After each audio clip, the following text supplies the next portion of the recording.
In the headlines, survivors of Kaduna shooting by state-owned security outfit call for a thorough investigation. 6 Nigerian pilgrims die, 30 undergo psychiatric treatment in Saudi Arabia. JAMB said 140 has cut up mark for university admission. And on the foreign scene, Israeli forces kill Palestinian teen after checkpoint shooting. Hello and welcome to Trust News Update. I am Abdurrahman Umar. Thanks for joining.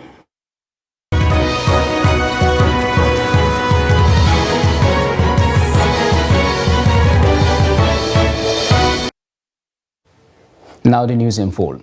Survivors of alleged shooting by the state-owned security outfit known as Kaduna State Vigilance Service (KADVS) at Sabon-Gero community are appealing to the state government to carry out a thorough investigation on the matter to avoid recurrence of the incident. The survivors, who include 12 minors, youth and women, are still battling with injuries sustained days after the incident. The incident occurred when Kaduna State Urban Planning Development Agency (KASUBDA), accompanied by KADVS, went to the community to demolish a structure. Trustee Ms. Bella Musa visited the community and sent in this report. Sabon-Gero is an agrarian community on the outskirts of the Kaduna Millennium City in Chukwu local government area. It is one of the oldest farming settlements where the state government has carved land for mass housing as part of the Millennium City project. However, some days ago, operatives of the Kaduna State Vigilance Service (KADVS), while escorting KASUBDA to Sabon-Gero for demolition of buildings, allegedly opened fire on people, mostly youths and minors. I was doing my work as a vulcanizer when suddenly we saw 4 vehicles conveying KASUBDA and KADVS officials into our community. After demolishing a building, they suddenly started shooting everywhere, and I was shot in the process. I was hawking and we saw people running. I joined them and started running for safety, and I was shot on the forehead. They were trying to develop a building, but people resisted and there was chaos. They started shooting. As I stepped into a house for safety, something hit me on the leg and blood started coming out and I fell down. Usman Muhammad is the owner of the demolished building that led to the shooting in the area. He speaks on the matter. So after that, what happened was I was in my house. I was called that this is what is happening. So I came and I met some of the community leader and we immediately went to KASUBDA. So we even arrived to their office before them. They came and they met us. So we started explaining that the actions you carried out at demolition of my structure in the Sabon-Gero has led to the 12 little children that were shot. So he started denying that no, that they didn't shoot anybody. So after they show him some of the pictures and the videos, so he was shocked and he kept quiet. So all of a sudden from there, we now move further to the hospital to go and see those victims. While explaining how the community and the police saved the survivors' lives, the community members said there is no justification for shooting innocent citizens in an attempt to demolish a building. They are calling on the Kaduna State government to ensure culprits are brought to book after the investigation on the matter is concluded. We are appealing to the state government after the investigation to ensure culprits are punished. His Excellency promised Senator Obasani that he's going to investigate this matter to the latter. And we are appealing to him that please, that this issue of Sabon-Gero shouldn't be just kept under the carpet. The government should investigate thoroughly to ensure that those that committed this act should bring to the book so that it will serve as a deterrent to others. Earlier, the Kaduna State Governor Obasani, in a statement issued by his Chief Press Secretary Muhammad Lawal, ordered a full investigation into the matter and called on all parties to remain calm.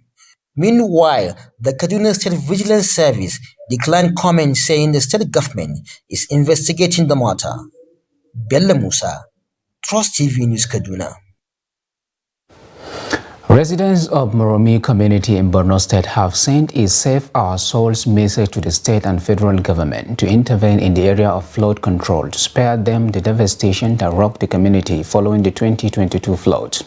The appeal, according to the community, became imperative to avert a repeat of last year as the rainy season gradually settles in. The previous years of rainfall in some parts of the country came with floods which affected many communities, especially in Borno State. Bitrus Krizi has more on this. The 2022 floods, although gone, have left many apprehensive of the future after leaving houses and properties, including farmlands, submerged under water. The disaster rendered some residents homeless and forced others to relocate. Moromti community had experienced these havocs for long, especially the 2022 floods that affected over 300 houses and made life difficult for them. They are afraid that the worst could happen if the government does not construct waterways and drainages in the area. Babagana Shetima recalled the challenges he faced during the floods in his home. The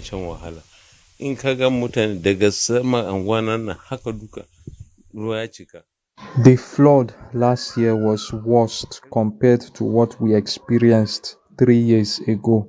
It was even my neighbors that woke me up in the middle of the night.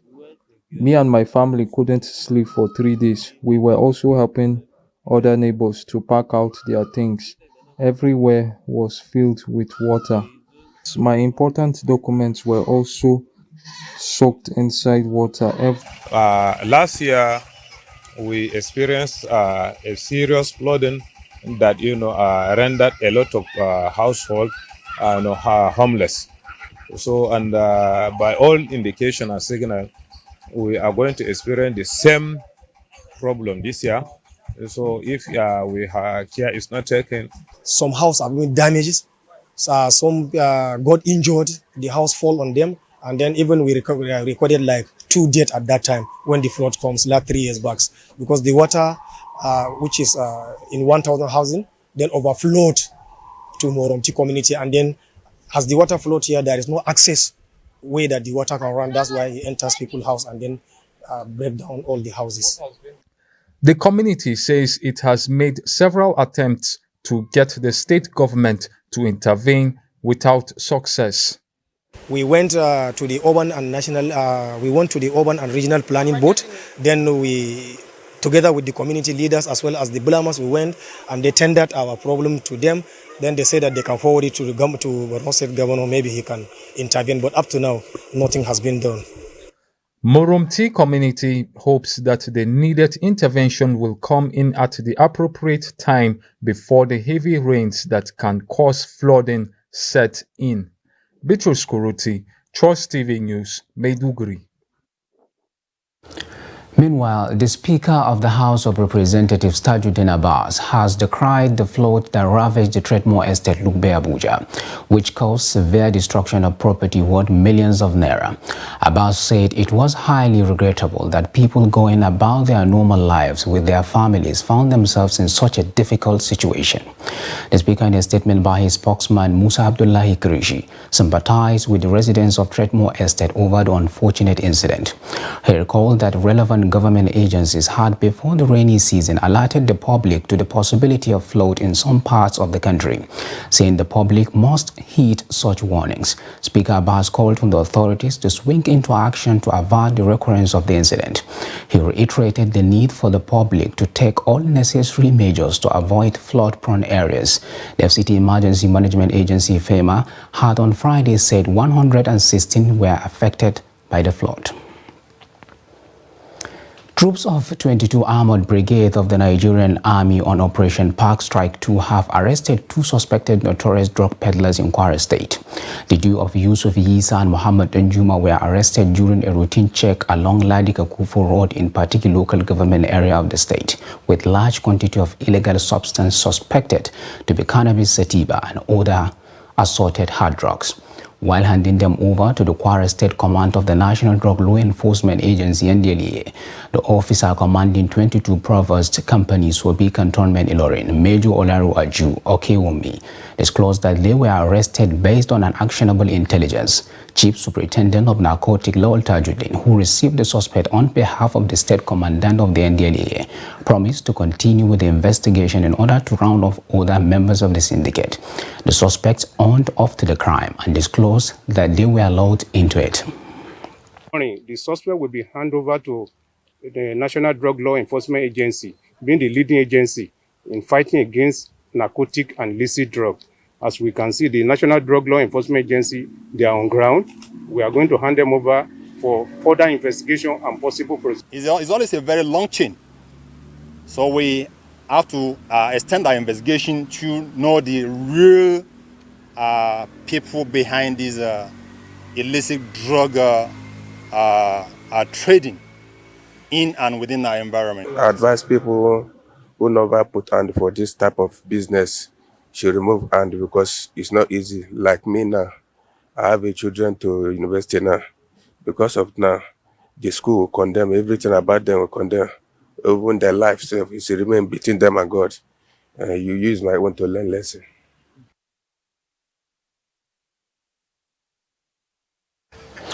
Police operatives in Katsina have raided some notorious terrorist camps in Basari and Jibia local government areas of Katsina State and successfully arrested bandits and neutralized several others. The operation was carried out by the Anti-Kidnapping Unit, State Intelligence Bureau, with the support of the Civilian Joint Task Force (GTF) and hunters. Abdullahi Ahmadi reports that the police disclosed this at a regular press briefing at the command's headquarters in Katsina. His report. Some of the notorious terrorist camps cleared include that of Garinyara, Garin and Mariki, all in Basari local government area of Katsina State. Similarly, the camp of a notorious armed bandit kingpin Audu Lankai, who specialized in terrorizing communities in Jibia local government, was also raided and cleared. During the operation, Abubakar Idris, a notorious bandit kingpin, was arrested, while 5 others were neutralized. 38 cows, 40 sheep, and 65 goats were said to have been recovered from the bandits' camps. In the same vein, the command says it has arrested the duo of Saidu Sule and Sani Beti of Nandume and Gio local government areas of Katsina and Kaduna states.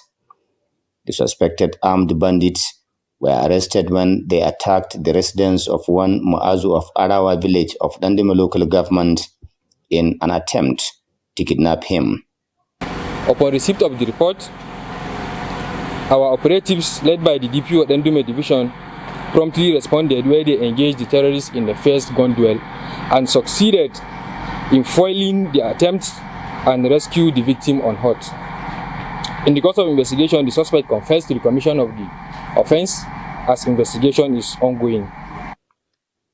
The police operatives also dislodged an armed notorious terrorist gang that blocked Kankara Sheme Road in broad daylight with the intent of abducting passengers. It happens that on the 3rd of June at about 21:30 hours, a distress call was received at the Kankara Divisional Headquarters that bandits armed with AK-47 rifles in their numbers blocked Kankara Sheme Road, where they kidnapped 4 persons, one Isa Sani Abdullahi, Suleiman Lawal, Hamza Musa, and Ibrahim Musa. Our effort is still ongoing with a view to rescuing the kidnapped victims and to arrest the perpetrators. Although security agents are making concerted efforts to end insecurity, Katsina residents are calling for synergy between security operatives to the objectives. Abdullahi Ismail Ahmadi, Trust Television News, Katsina. 6 of the 95,000 Nigerian pilgrims for this year's Hajj exercise have died in the Kingdom of Saudi Arabia. The head of the Nigerian medical team for the pilgrimage, Dr. Usman Galadima, disclosed this in Makkah Saturday night. Speaking during a pre-Arafat meeting with stakeholders, he said 2 of the deceased pilgrims were from Osun State and 1 each from Kaduna and Plateau. Galadima, whose presentation was tagged Vital Events as of June 24, 2023, said the team attended to 30 pilgrims with mental health challenge. He, however, assured that the patients will perform Hajj as they are now in a stable condition. He said 7 pregnancies were recorded among the pilgrims, 2 from Sokoto State and 1 each from Adamawa, Kwara, Yobe, Plateau and Katsina. Galadima also disclosed that 2 miscarriages were recorded while a diabetic pilgrim had his leg amputated. He said his team offered consultations to a total of 15,860 Nigerian pilgrims and referred about 100 to Saudi hospitals. The Joint Admissions and Matriculation Board (JAMB) has set the cut-off mark for the 2022-2023 admissions into universities across the country at 140 and above.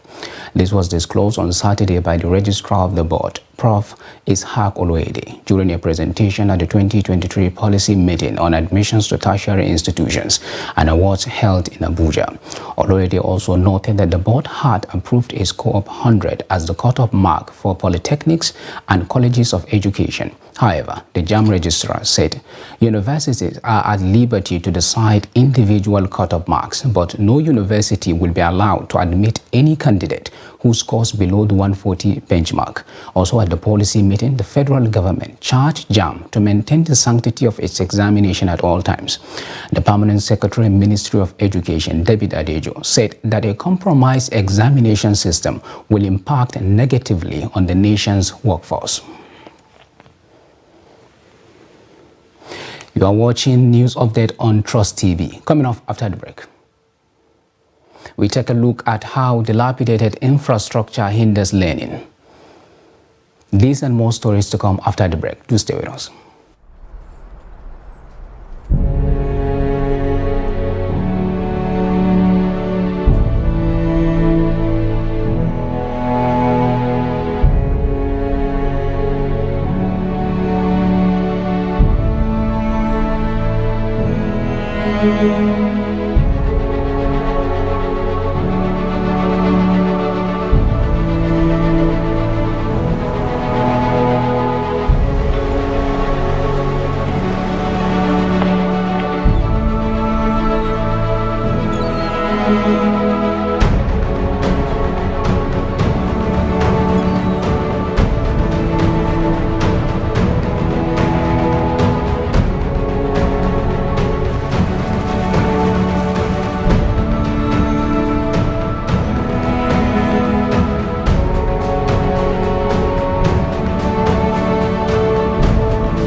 Welcome back, and if you are just joining us, this is the news update on Trust TV. Now, a recap of our top stories.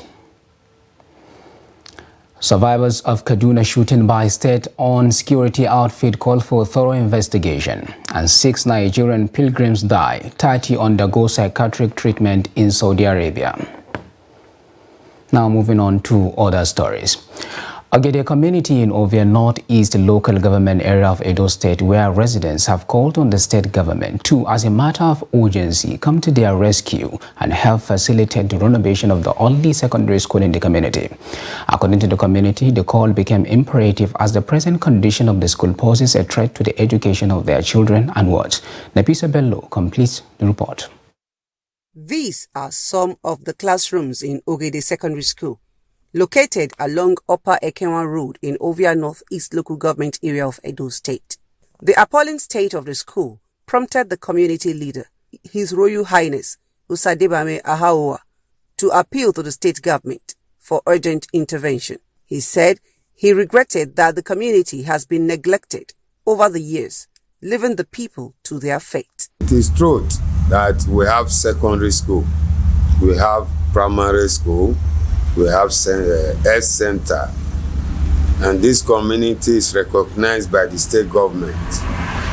But as it is, we do not have any government representative, we do not enjoy anything from the government, we do not have any government support.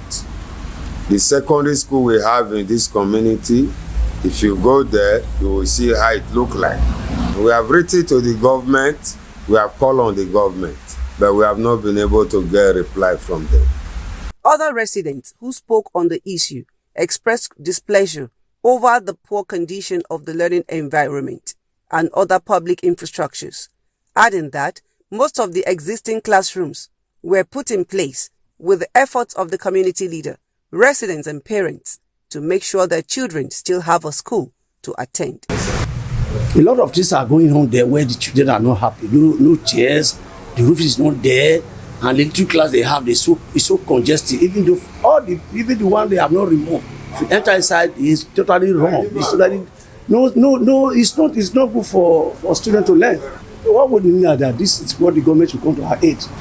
And these are what they said the children should enjoy because of our future. So we want the government to please come and visit the school. You see the school now, we have been spending our money to patch the zinc and every other thing there. So we call up the government, they will not respond. We need the government to take proper care of the school. But me looking at the school is not a good environment for children to learn. We don't cry, we don't tire. The children now they waka, they know they sit down. No toilets, no bedroom.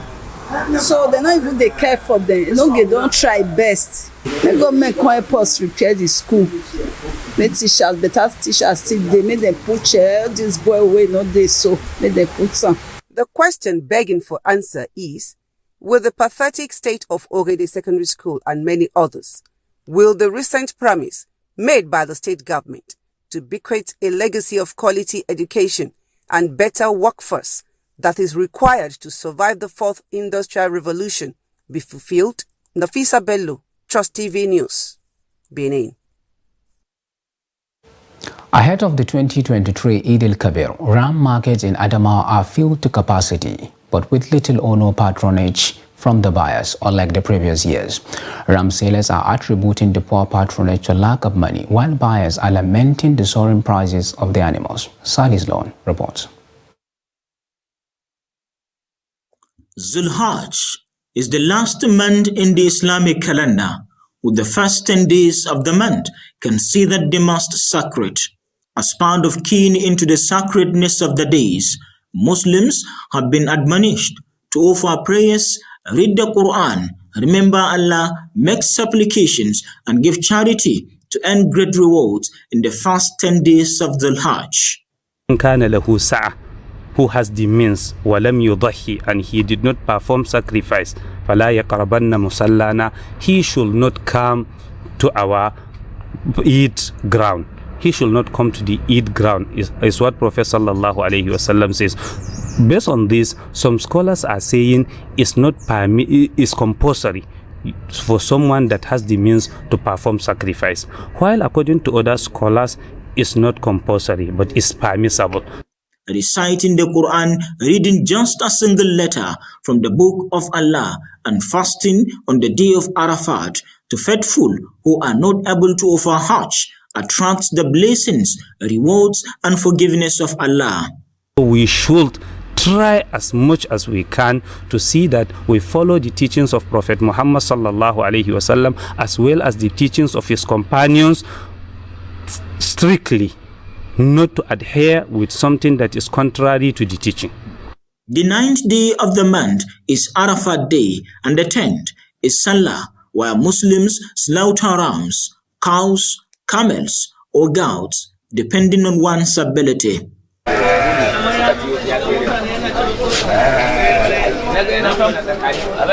This is Jimetaram Market, popularly called Bypass. The market is usually filled with buyers, but now the reverse is the case. Din sayan nema wayansu ba kowa yake da shi ba, sannan kuma a halin yanzu da muke ciki ragunan kansu ma suna daraja. This year is different compared to previous ones. We have rams in abundance but no patronage. However, there are reasons justifying that. Raguna nan kamar riga ne inda kowa da irin yanda zai iya saya sa a wuyansa, wanda sai karami wanda sai babba. Rams are like wares. People buy what appeals to them. They are of different sizes. Hence, we have those of 40,000 naira, 50,000, 70,000, and up to 100,000 naira. There are also those of 200,000 naira, 300, and 500,000 naira. By this time last year, rams were scarce because of patronage. But this year, we are dealing with low patronage. You have any other animals like chicken and any other, you are not allowed to perform sacrifice with it in Dhul Hajj, but you are only permitted to perform sacrifice with one of these 4 types, either male or female. But apart from that, you are not allowed to do that. And you are to make sure that they are healthy, they are good before performing sacrifice with the animals. Eid al-Adha ritual commemorates the devotion of Prophet Ibrahim to Allah in his willingness to sacrifice his son Ismail for the sake of Allah before God intervened and sent a ram to be sacrificed in Ismail's place. Silas Lewan, Trust TV News, Yola. And now away from Nigeria, a Palestinian teenager was left bleeding to death after a shooting attack at Kalandia military checkpoint in the occupied West Bank. Reports say Ishaq Hamdi Al-Joni, 17, was shot and killed by Israeli forces after he opened fire at the checkpoint on Saturday. The Al-Aqsa Martyrs Brigade claimed Al-Joni as a member. The group is the armed wing of Fatah, the movement that controls the Palestinian Authority, which has limited self-rule in the occupied territory. Police said the young gunman from the Kufr Akaf neighborhood just north of the checkpoint used an M16 rifle to carry out the shooting. The Kalandia checkpoint is the main gateway used by Palestinians between occupied East Jerusalem and Ramallah, the seat of the Palestinian Authority in the West Bank. Violence has engulfed the West Bank this past week since Israeli forces stormed the Jenin refugee camp to arrest 2 suspects on Monday.